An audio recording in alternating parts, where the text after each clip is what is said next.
Tonzang CNF teng pai pen zolen tele ZR te nani wa azum ho eve ahang bang no nani wa ki ho thailo ahang bang no nani wa tang khom thailo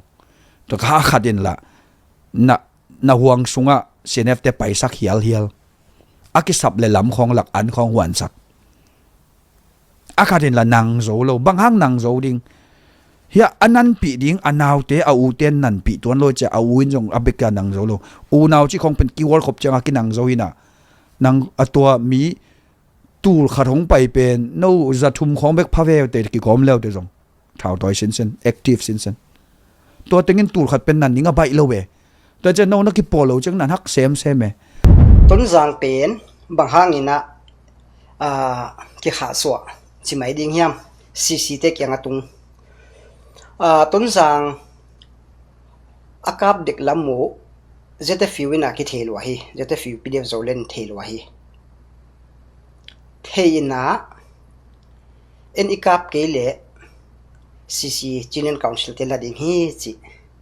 akimu tak siang ina thusimongen si suak mai ningina pdf zolen te na chikha ga kapte kemen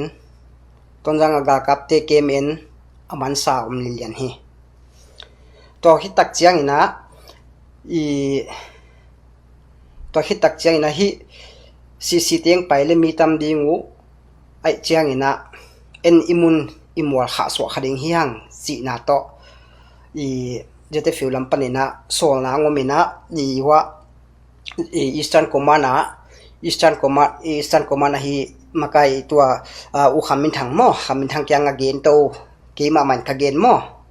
anaki hem khia un il e kick up ki samlo hi ga kap te kap ke leng cc ten imunong lo ding hi ki chi him ken to tak siang ina aman jong hidan ina ko jong policy nei hi nge hidan hi china amun lang te ton lo hi cha om chip to hi tak chena kalung nuam lo ai manina tua u khen chin kyanga hopi ki lew u khen chin kyanga jong ge ni na u khen chin o hidan hi cc teng paile kap ki sam ding hi jana aki gen tak chiang ina anaki hem hiaun jetare te anaki hem hiaun pdf zolen ina ki ka be huang ki zo pak ding hi china gen ong tu sim tuan lo mo ong tu sim tuan lo ma bangna cc teng kwan tak pi ma chilen council teng kwan ina gal captain la zo tuan lo ajetari ten la zo tuan lo hi hang ina Tonzang a khahsuah hi hang chi tu ni mi pi akwa ma piun mo i the ding zetare le zolen pan khublo man che zetare le zolen te pen bel a policy ma jong ki bang lo mo a zogam charter khong en na ping ina ke bang abang hi amau independent country khata so ma hi ikel union of Burma sunga so ma hi chi khat ke bang thei zo lo hi tun imun imwal ting min lam mok le aval ding hi jiao da chilen council te tha chem ding hi la tun zete fiu om man beka tu ni chang anung ta the lai apau the lai hi na zete fiu pen ong tha chem ding hoi zolai to hi na banghang yam chile zete fiu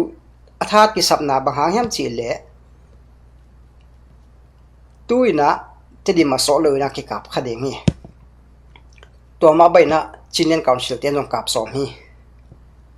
zan ma mai jong bo khatina chilen council ten kap som hi manina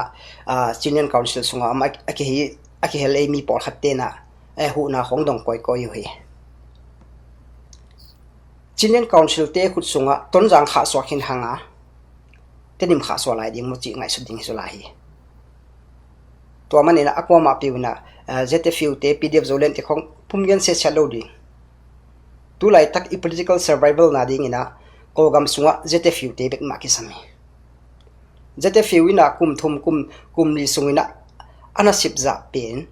tua CNF te level chi zo nai sam ke ni national level a kitungina de takpina amapan na penu kwa hem te paul CNF te na ngonin nong kai asak ma pen zete fiu te hi